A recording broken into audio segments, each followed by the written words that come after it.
Hi everybody, welcome to Gunpla TV. Hey guys. Brought to you by RG Japan. Episode 125, Ryan. 125. And it's a big one. Yeah, it's huge. It's going to be a big episode. Of course, we're going to talk about... Just like my PG. Yes, it's going to be huge.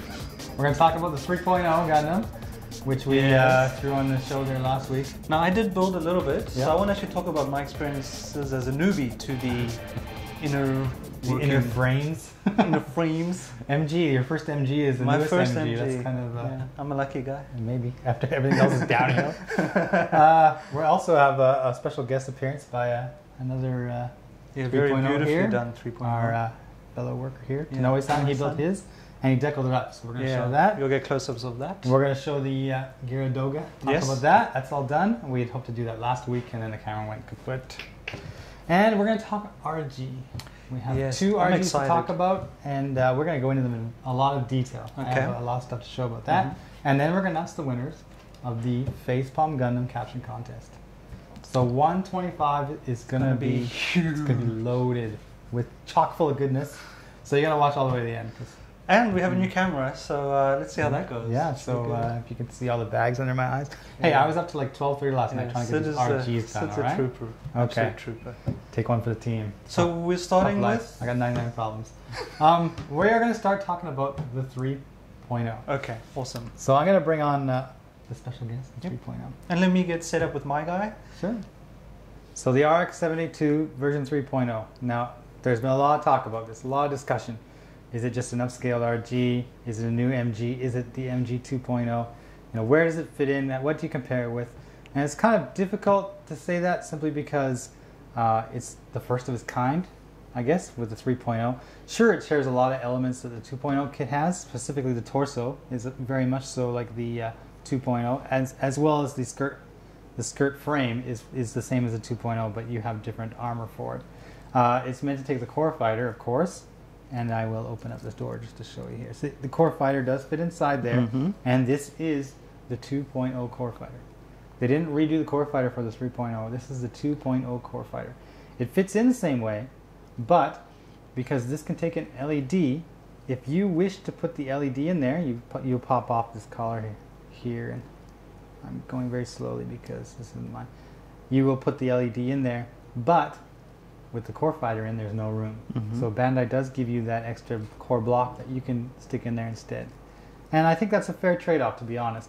If you want an LED to fit in a kit this size, you got to give up something. And if all they're doing is giving up space for something that you don't actually need, that's not a bad thing. Another aspect that we need to mention, which is totally new, it's not really like the RG and it's not like the 2.0, is the backpack. It does look like the RG with the color separation here, but you'll see that they've actually given you these stickers you can put on, which the RG and the 2.0 do not have. But you also get these clear parts. These clear parts fit in each of the thrusters and actually give this good effect, which is very similar to the one that you see on display in Odaiba at the Gundam Front exhibition. Now the frame on the arms and the legs is completely new. It's a totally new redesign because they're not going for a detailed inner frame because they want the detail to be in the armor. So it's going to be very narrow parts with other parts kind of laid on top of them. So you have to be really careful, in particular in the elbow here. Now you can see there's these gold. These are stickers, and there's 1, 2, 3, 4 stickers, plus a larger sticker on either side. And right now you can only kind of see this little gray bar here. This is actually the only really visible part to the main part of the elbow. You get this one part and you build the frame around here, and when you're done you cover up almost everything with stickers and or plastic. And inside these really narrow areas you're working with these really small parts that are meant to actually grip and move, because as you can see when you start bending, this one came off, this armor part is supposed to move as well. These armor parts will move, they'll open up. Bandai made a big presentation at Shizuoka about just how detailed the movable armor parts are. You can see if we bend the leg here, things start sliding up and around. Just like the RG, when the RG first came out, it was amazing to see these armor parts slide around because the model kits have for the most part not done that. There are more stickers to be found on the back of the leg, and it's worth mentioning here for people who are considering using stickers instead of painting that these is actually 3 stickers. you have this one sticker that goes on in the middle here, and you have two stickers that go on from each side. So you get that depth. You're not just covering this molded piece of plastic in one layer. It's two different layers to give it that 3D effect. And you can see Tonoe-san, who built this, he's been building Gunpla models for a long time. He's very good, and he actually took the time to put all of the stickers on this guy. Yes, so what did he say, 20 hours? Yeah, that's the thing. He says the building part of it wasn't terribly long, but when he got around to putting the stickers on, if he totaled that all together, it came to 20 hours. And I can totally see that because I rushed through mine, and I only had, for the most part, you saw it last week, I had one arm done, one leg done, and the rest of the frame here. But that still took me about 4 hours, and I was rushing through that. But he took his time. You can see the work he's done on the gate marks. They're not very, very visible, and he's put on all the markings, and it looks awesome. Yeah, no, it's a beauty. It looks absolutely fantastic. That same look that the RG had when you got finished and you put the decals on, well, this has it, and I think it's even better, to be quite honest, because the details aren't small and not difficult to pick out. You get this 1/100th size kit, and those kind of details, it just looks amazing to me. I'm actually flabbergasted. He also he didn't top coat it or anything. So no, there's no top coat or anything on here. Yeah, There's just the markings, and you can still see some gate marks in here that he missed, but I think he was like me, trying to get it done in a certain time frame. It's worth noting that we don't have the bazooka here, but the bazooka is the same as the 2.0, and that's fine because that was pretty detailed. But they did give you extra parts for the handle, because we know we have these 3.0 hands, right? Take this off. I was going to take it off for me. That's not a good idea. Come with me. We know all these hands, and we've seen them with the new Gundam version Ka, the Shanjestein version Ka, and the Jesta. And they're the same ones with that little tab in there. They can clip onto weapons and hold them actually really, really securely, and that's what they've done with the rifle. Now the rifle is the same as the 2.0, except for, you can see, they've given you the different handle, and the handle is the different color, which is what you find on the RG as well. And it's actually really good. Like, yeah, it looks good. It holds them so well. One concern I had was that using the same hands as those other kits, they seem kind of big. And I think if you don't have it holding its weapons, the fingers do seem kind of long. But I think this was mentioned on HobbyLink TV, is that even the 2.0 kit, which shares hands with some of those other kits of that era, its hands are pretty big. And in the anime, apparently, the Gundam's hands are also fairly large. So that's not a gripe amongst the big die-hard anime fans in Japan. A lot of people don't have a problem with the size of the hands. And if they are able to secure the weapons and allow you to pose the 3.0 like we see in these images, then yeah, that's fine with me. Yeah, I thought when I was building mine, like, the hands were a bit big, but actually seeing them holding shields and weapons. Yeah. Well, when we tend to build them, looks good. When you build them and you cut them off the runner, I'm going to bring yours into the shot here. For the most part, all the fingers are just straight, and then you pivot it and put the hand in position, and then you don't need to worry about the fingers again until you want to start using it. So as you can see, like, because you haven't bothered with weapons yet, you haven't really done much with the fingers, and they do look really long. I'll give you that. But once you start bending them around handles and whatnot, they kind of get a little hidden in that size, and they look great. They're awesome. So the 3.0 actually should arrive in a week's time, and for those people who have it on pre-order, well, you know what to expect. I'm sure you're already really excited. And for those people who are on the fence, then maybe it's a chance for you to pick one up before they come out, because you can have yours right away, and you can see just how awesome they look. They look great. Now, Syd has explained really all you can really say about the 3.0. I'm talking from the experience of a guy who's built 100 kits, right? Yeah. I will talk about my experience and just a few pointers for everyone, maybe even newbies. As Syd pointed out with the arms, especially here, follow the manual and be extraordinarily careful. Yes. Extraordinarily careful. It is quite complicated in there. Just take my advice. Yeah. Just you have to go really slow, because even though in the manual it looks like something that makes sense and it's easy, if something is just not in the right place, it will become extremely Yeah, there's a difficult. couple of clasp pieces Yes. that clasp onto, you think it clasps onto one thing, but it clasps onto something else. So Yeah. just be warned, and look, you can't monkey fist this. Yeah. Yeah, that's what I noticed as well. Don't use any pressure. You will regret it, Mhm. and I don't want to get emails. So, yeah, just be super careful with all of your plastic. Yeah. Now, I found the hands very interesting. This is the first time I've used these hands, as Syd pointed out. Yeah. It's pretty incredible, the technology, and how it just, you cut it and you just flip it around, and you get these, like even the fingertips I know. articulate. It's really a thing of beauty. I think that they actually work really well in this scale, but Yeah. in the RG scale when Bandai first had this introduced, and in the PG of course too, but when they tried to do it regularly like the RG, it was more miss than hit, but these ones, they work fine. Yeah, no, these ones, and it was super easy. Yeah. Now one thing, Syd did mention the Core Fighter is the 2.0 Core Fighter. I did find the Core Fighter particularly difficult, especially getting this in. Yes, Now, everybody does. Yeah, Everybody does. that was an experience. You just have to play with it. But yeah, I'm just blown away by just the color gradients, all of these little pieces, how they fit, this sort of articulation you get in there.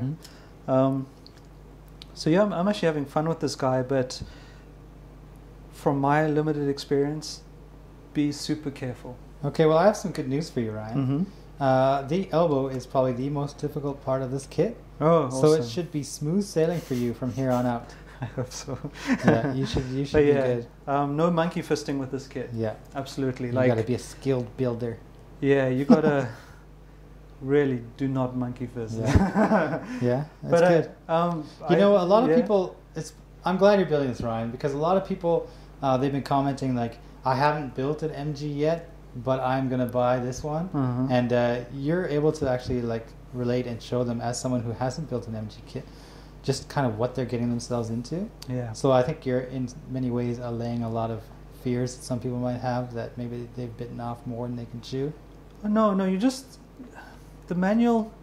These, especially in the elbow, I can't explain. It's so complex in some respects. You've really got to follow the manual, and even once you've followed the manual, you're going to have to use your noggin a little bit. Yeah.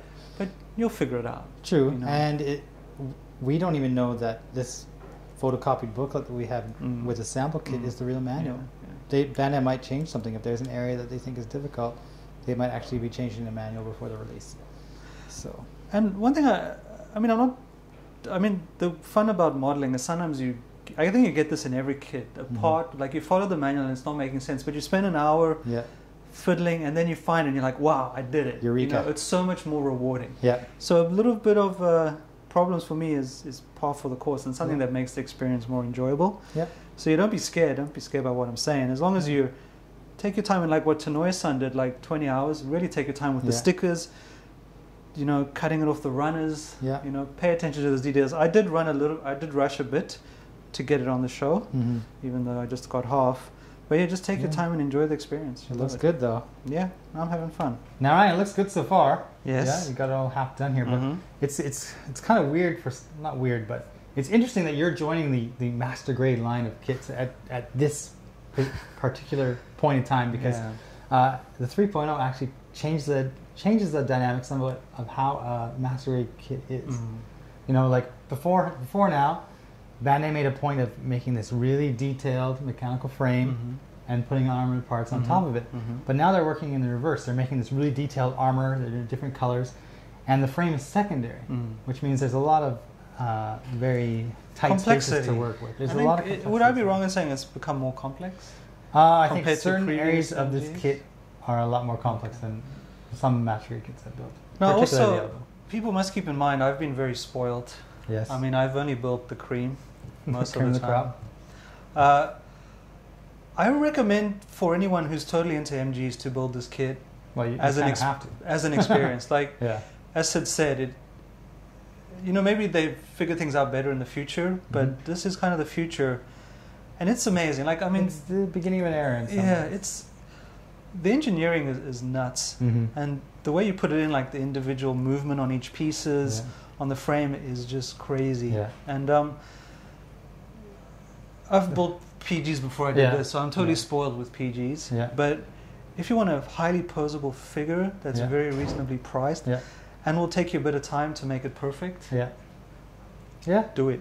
I mean, it's good value for your money. You're not just slapping something together with all these armor parts. Like before, it would be you build the frame, and that takes quite a bit of time, and you put the armor on top. And now it's you've got this frame. Yeah, you put it together, but all these different armors that have to go on in a certain order, and that are going to connect and move when you start bending the joints and stuff. Yeah, it's yeah. I mean, I'm glad I did it. Yeah.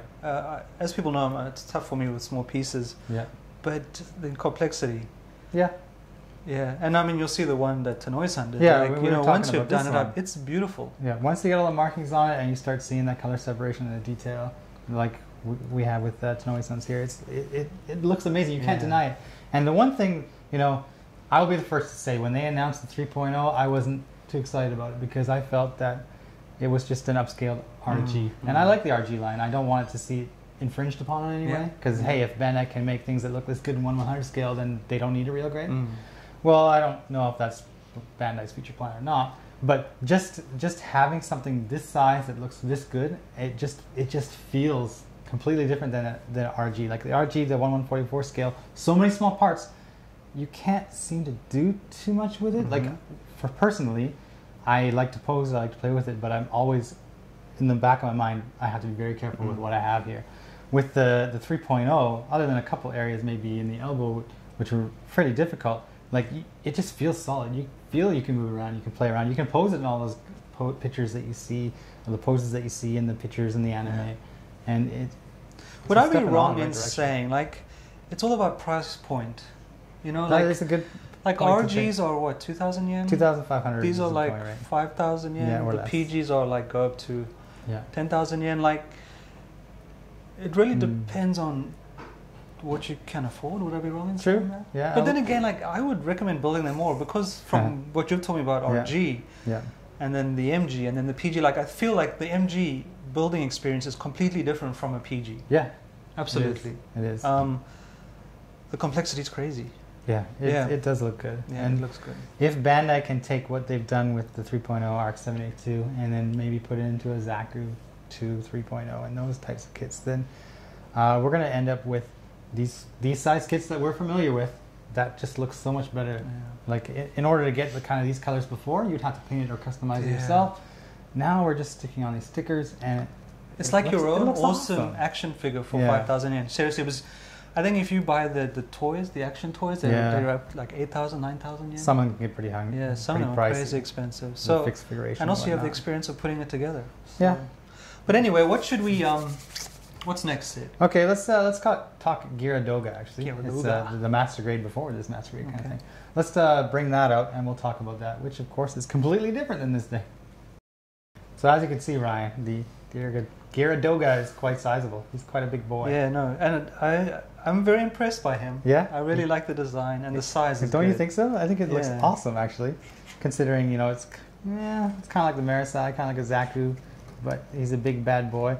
And I'm actually going to go into detail here about what makes the MG Geara Doga, and just give me a second here to get this guy all prepared. Sweet. Because he's got a lot of stuff. Yeah. Before I'd actually assembled the Geara Doga, I didn't realize just how big this guy was. But once I had built, the first part, the torso there, I began to realize, holy cow, this kit is massive. I mean, just look at the bulk of it. Even, this backpack seems twice as big as any other backpack I'm used to seeing. As well, you've got these giant shoulders and the shield on here. And just the overall height, I think normal MGs, maybe they'll stand this tall, of course. But this guy, he's a big boy. And one of the predominant features on this kit has to be what you see here is all this yellow tubing on these different areas, especially in the joints here in the elbow and, of course, around the torso. Now, these are in the same spots that we're used to seeing the armor collars on the Zaku 2.0s and such. And those kits, they involved those tiny circular pieces which you would have to thread onto a piece of plastic like piping. Well, they've done away with that on the Geara Doga, and what they have instead is just this flexible type of plastic. Is there extra, what do you call them, accessory parts like metal tubing and stuff out there? No, you don't have to worry about any of that, because what they do, unfortunately, because I've got these on the kit, I can't show you, is that these length of tubing on the opposite side of this, where you can't see the underside, especially in the neck area, they have hollows, and those hollows are placed in the exact position as these little tabs that stick out of the frame part. So you're just pushing them onto the frame, and they're not going to move back and forth there. Once they're on, they're on. Okay. Some of them are a little different, like in the knee here, you actually have to push it up inside, clip it into place, and then it will stay when you bend the knee back. I'm sure if you were to bend the knee all the way and start pulling on this tubing, it would come out, but just having it kind of pushed in, it works. It's not going to go anywhere. And these ones in the legs, they're actually just attached via the hollows and then covered up. And the ones in the torso area here, they're not hollow on the other side because there's no frame underneath it. They actually have this little tab that goes into a little opening at the connection here, and that's all. But they don't come out. They're still really, really, really solid and secure. They're not going to come out. Actually, while I have this arm up, I will mention that there's some gimmicks that the Geara Doga has. You can see the side skirts here. Well, here are the rifles. Here's one, and you actually get two. So here's the second, 2 rifles, and they have these ammo packs. Now, these ammo packs, you get actually a couple extra. Here we go. Can you see these? Yeah. They're actually made and designed to fit into these areas here. So if I can get my big clumsy fingers in here and open it up. A lot of kits will have this hollow. You put the knives or something else in here and close it up, and they'll stay, but they're not very secure. As soon as you open up the hatch, they fall out.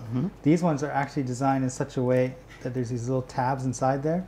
And now the moment of truth comes. I've done this before. Actually, I've just show it on this side maybe. Well, nope. Once you push them into place, they're not going anywhere. It's actually really cool. Now, I guess gotta remember which side is which. I think this side. Click. It's in there. It's pushed in there. Just this little edge prevents it from falling out.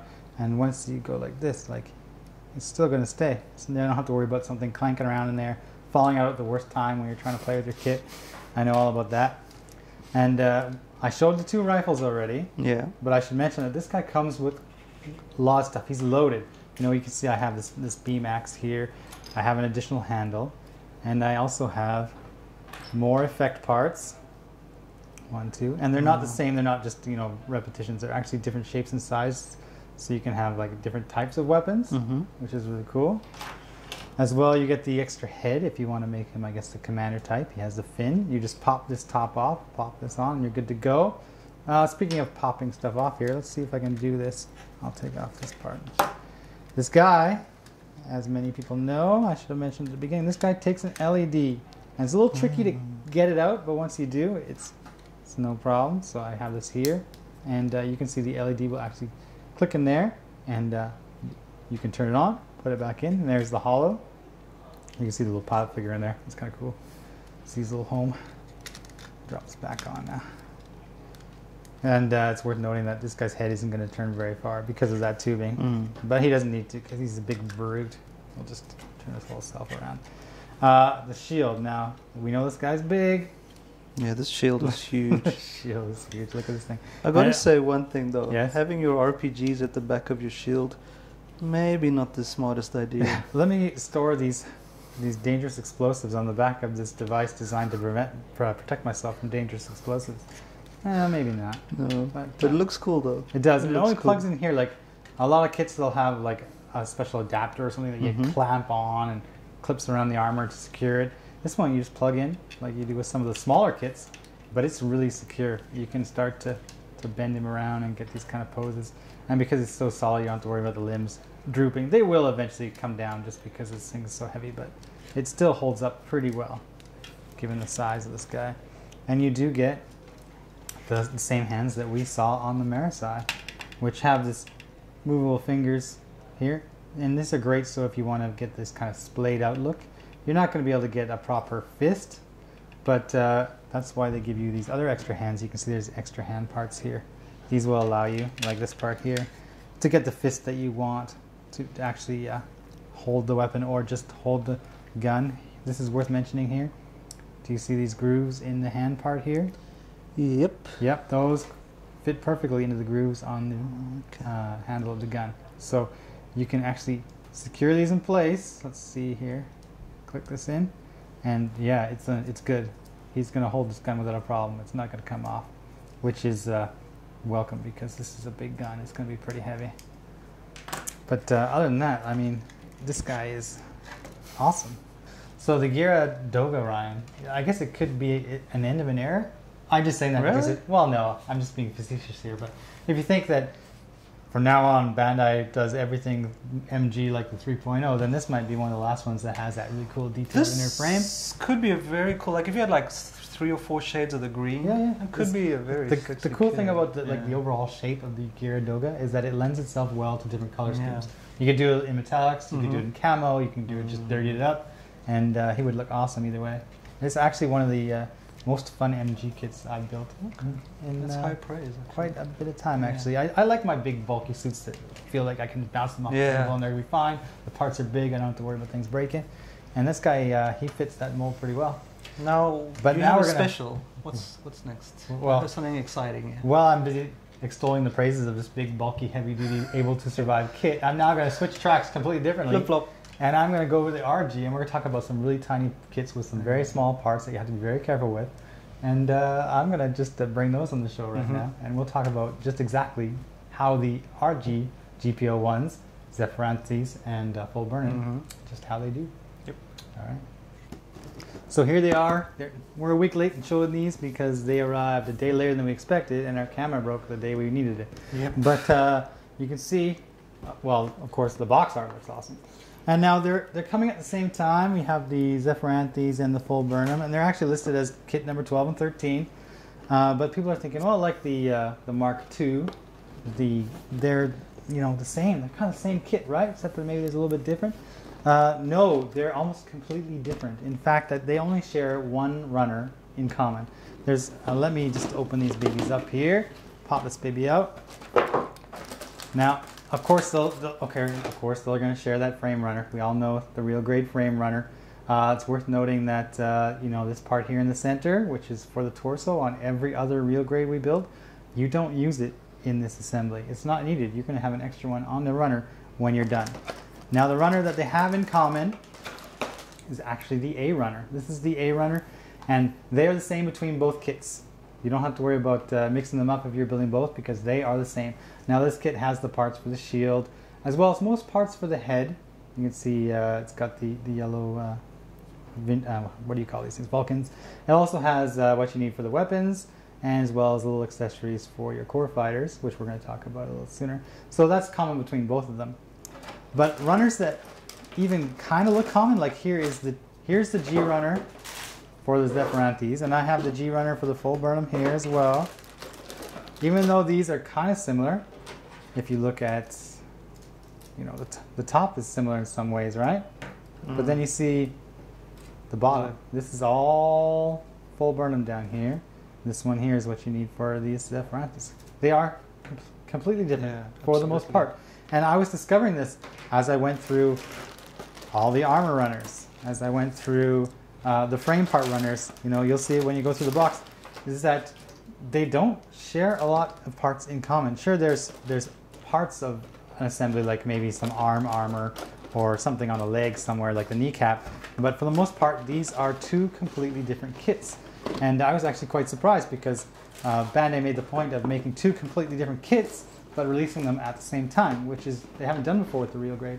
And now I'm going to put these over here, and I'd like to show you what I've got so far. But the truth is, I haven't finished assembling them yet. See, Ryan, I'm not done yet. Okay, so but you're going to have to put them together on the show, yeah? Yeah, I will finish them today. Now, I am surprised, because I was also a little mistaken. Yeah. I thought these kits would be very similar, just like the PG, that the two boxes were just things you stuck on and not so much complete. Yeah, I was under that impression too, but when you actually start to notice them, like if you look at the core fighters, aside from maybe the nose here, I'll hold them up. Aside from the noses in the core fighters, the assembly is completely different. Okay, but you can see that they share, the knee in common. Yeah, okay, that's one piece they share in common. And like the core on the block on the center of the skirt, that's the same. Yeah? But other than that, and the arms, I guess I'll bring these in. Shoulders are different, but the arms and the heads are the same. The details. It's awesome. So I'm actually going to talk about putting these together, and to do that, we need to start transforming the core finders. So I'm going to do one at a time. Okay. So I'm going to push Mr. Full-Burnern away over here, and I'm going to talk about the Zephyranthes here. Now, can everybody see what I'm about to do here?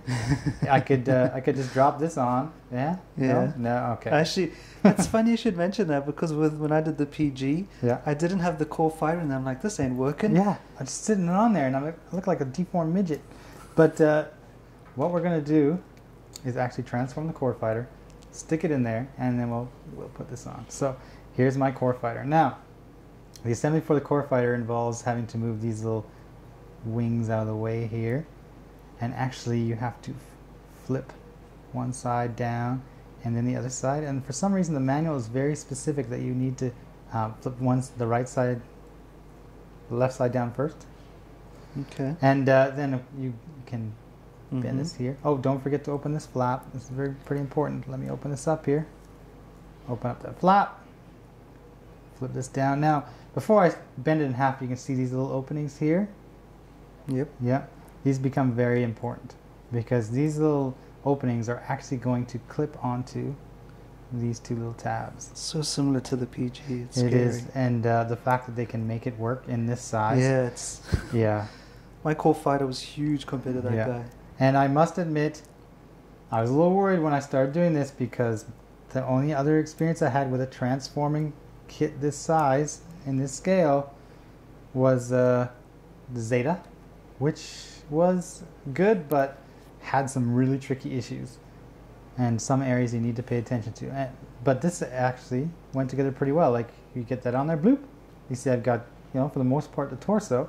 It's just a matter of getting this guy on. Now I can open up the front hatch here and the back.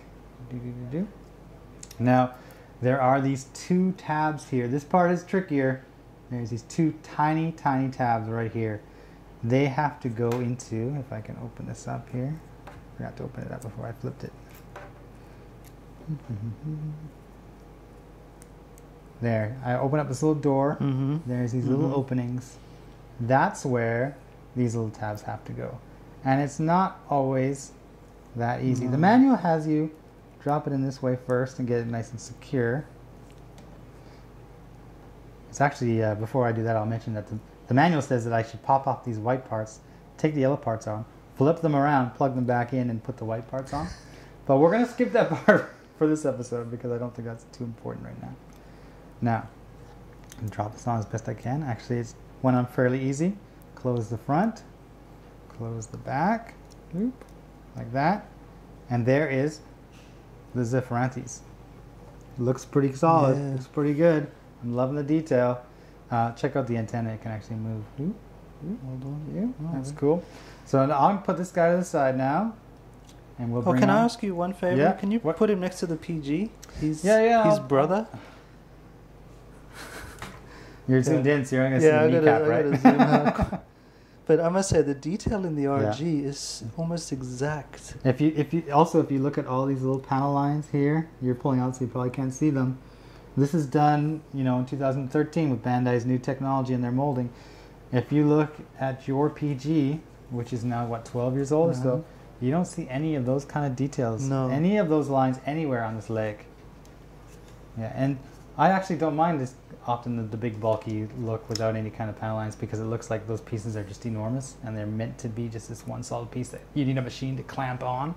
But you don't realize that you're missing detail until you start building an RG. So let me just... The size difference is so huge. Look at the size of your backpack. I know. I'm not bringing it back on, sorry. Hey. I could fold this guy up and fit him inside that backpack. Okay. I'm amazed they got the transformation in there as well. Yeah. Now, we're going to do the Full-Burnern. He's similar because it's a core fighter, right? Like, okay, here's the bottom, here's the top. You can see the connections are the same, yeah? Tabs and little tabs there. Well, okay, yeah, the connection is the same, but the transformation of the core fighter is not. So watch very carefully here. Step one, you're going to open these up and kind of, you will be turning them up, but like so. Maybe I should open this now. It's free. Come on. Bend this. Oh, open the hatch. Bend the nose. Yeah, I kind of wish I'd done the Full-Burnern now. You always can. I know I can, absolutely. Go back. I just need to buy another PG. I bend this back like this. It actually moves up and down a little bit, and I can clip it in. So now it's actually clipped in there. So it's not, this part of the backpack's not going to move. It's kind of clipped in. Now, these kind of things, if I were to kind of plug this on now, they would totally get in the way, right? Yeah. These big thrusters. Well, don't worry. Bandai has designed those to move, and you actually have to pull out very carefully here. Click. You can see there's this little joint. Yep. Rotate it towards the back. Rotate it towards the back and pull this back. Click. Rotate it towards the back. Pull it back. Now these things are not in the way. So now I can do what I did with the Zephyranthes here. I can plug this guy on the top. A little trickier to get the alignment proper with this backpack. It's a little heavier. Okay, now I will move this out of the way and do my best to get these tabs in here, but I must admit it's really, really precise and small. But yeah, there we go. Okay, so he's going to be a little bit back heavy, but he's still really solid. He actually holds up really well. There he goes. Now, if you compare the two, I'll get them on. If you compare the two, they look quite different. And although they do share the same frame, they're actually going to function a little differently. If you notice, the leg armor here is completely different. It actually inhibits any movement of the ankle. But this guy, he's actually able to move a lot more. So when it comes to like dynamic poses, I think you're probably going to get more out of these Zephyranthes. But this guy has these kind of gimmicks. Like, for example, I should have probably showed this to you beforehand, but see these little Falcons here? These little guns that are part of the core fighter?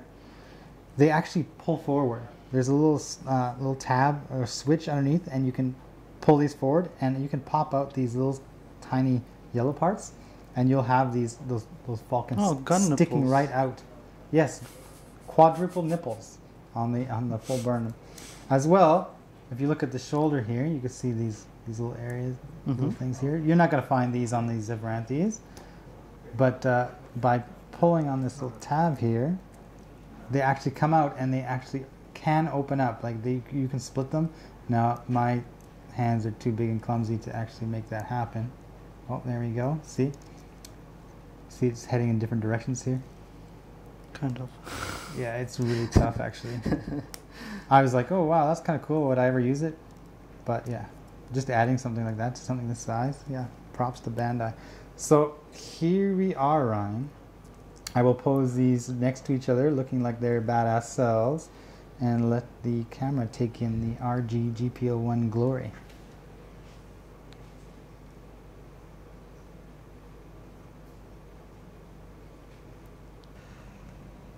The RG is cool, Sid, but yeah, you know, my baby, she still wins. Because she's bigger? Oh yeah. Yeah. All right. But the detail is nuts. I know, on the RG. Like looking at the detail on these You're jets, not going to see these little panel lines in your big bad boy. Not at all. That's for sure. But Sid, yeah, $1 million question, my friend. Yes. Which RG do you prefer? Which mode, I guess you would say? Well, which one? Which one? The Zephyranthes or the Full-Burnern? Yeah. You know, I've been asking myself for the last week as I've been building them the answer to that question. Because when I first saw the Full-Burnern, I thought, oh, that looks awesome.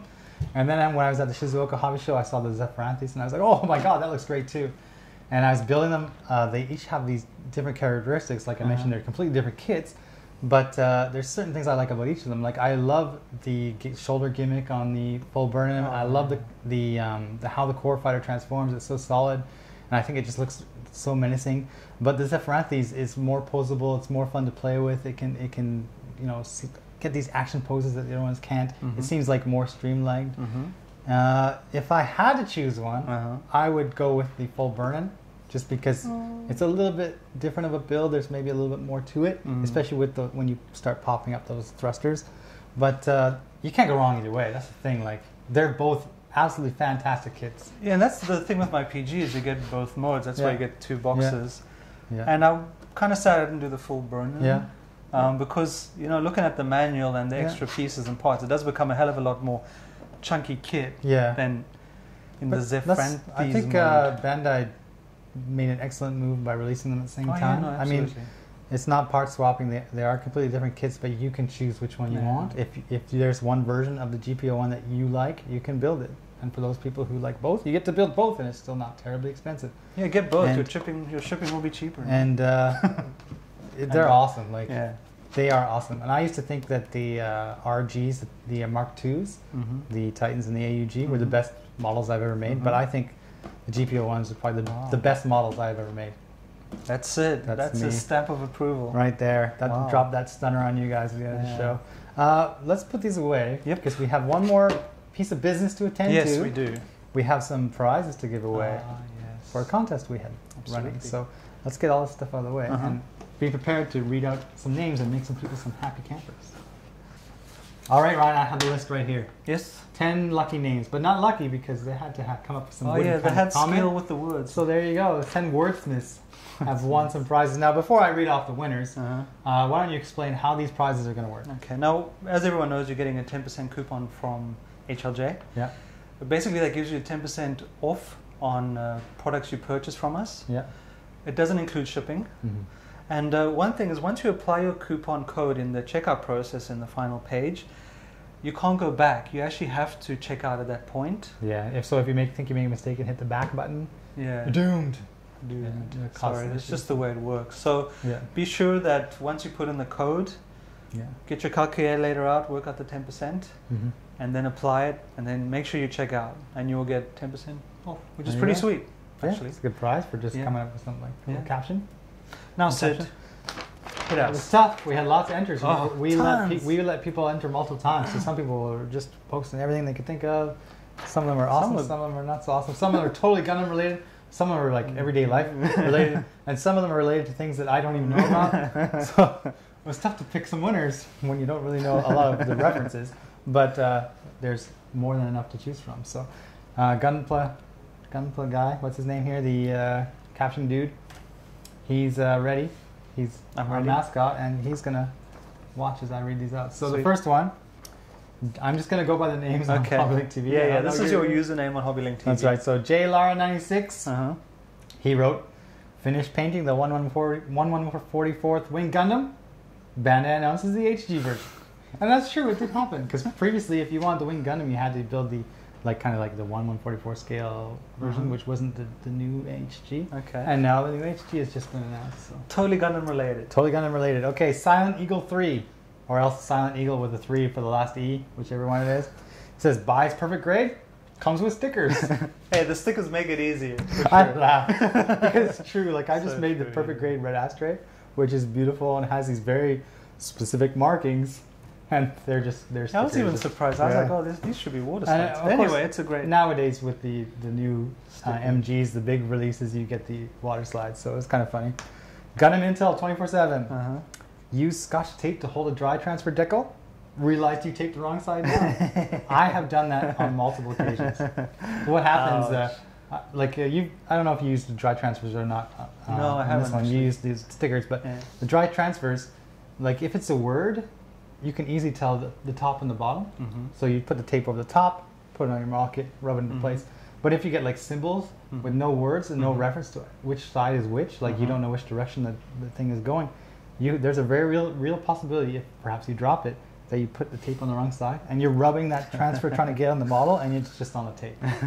I have done that. That's I good. have done that. Good.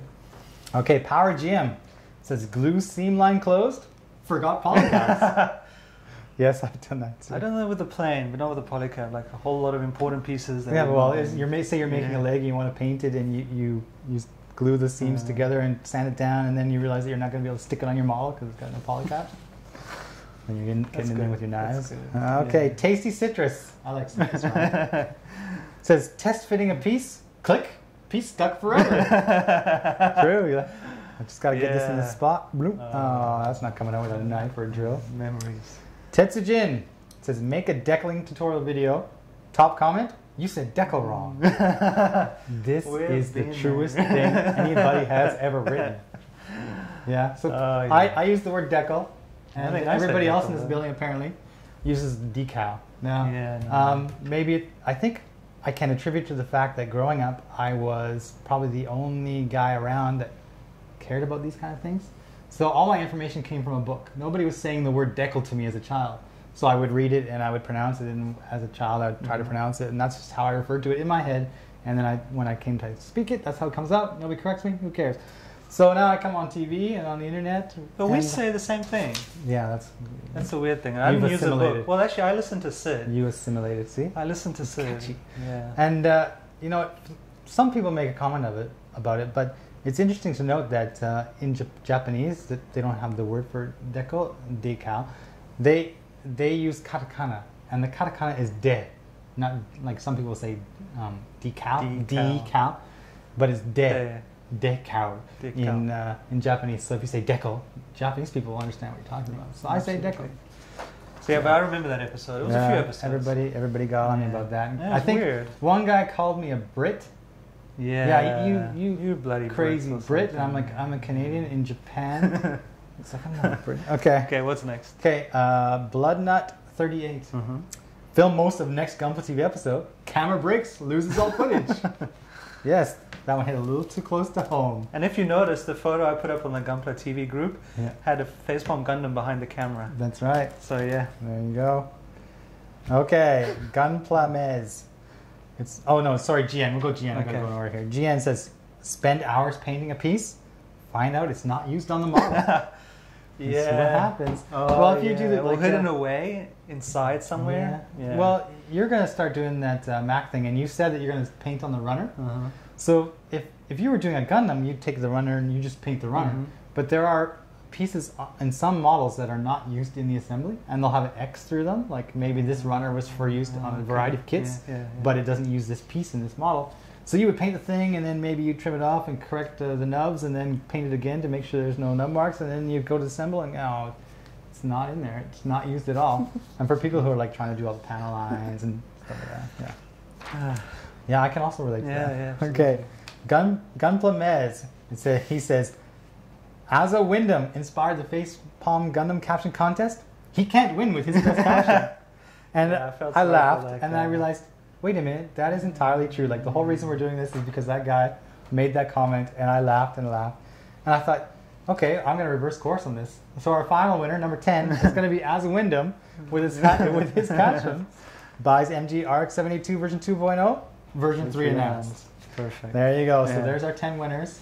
I will send you an email in your Gunpla TV accounts. Yes. So just keep an eye out for that. Yep. And yeah, just again, only apply the code in the final step of the checkout. It's very important. The instructions will be in the email I send you. But yeah, just be mindful. Good luck on ya. Yeah, it was awesome. So enjoy whatever done. it is you're purchasing. There's been some new releases come out recently that some people are excited about. Yeah. Maybe you can get 10% off. If you have a lot in your private warehouse, you want to that's going to end it for our episode today. Yeah. With a new camera. We're now going to spend 5 hours trying to figure out how to edit this stuff. Yeah. But I think we're going to be able to do it. Yeah. Sorry, my Mac K kit. Yeah, I know which one I'm going to build. I'll bring it in next week. Yeah. We'll chat about it, and I'll do some spraying. Okay. Next week, I have not yet decided what I'm going to do. Okay. It's been a crazy... with this camera breaking in the 3.0 and the RGs. So many big kits coming in. It's just been a gunpla avalanche, just to turn my coin there for that one. So once I get finished with all these, I'll be able to work out what's going to happen on the next episode. Maybe I'll put up on the Gunpla TV group just so people have an idea what to expect. Now, yeah, as people know, we have a Hobbling TV and we have a kind of social thing going on there. Please join if you haven't. If you're on there, thank you very much. Keep posting and commenting. A lot of good guys on there, actually. Yeah. There's a lot of good conversation on there. We're also on Facebook. We have a YouTube channel. We're everywhere. We are everywhere. All over the internet. And we always appreciate your feedback. And yeah, that's all I need to say. All right, well, let's end with that. See you later.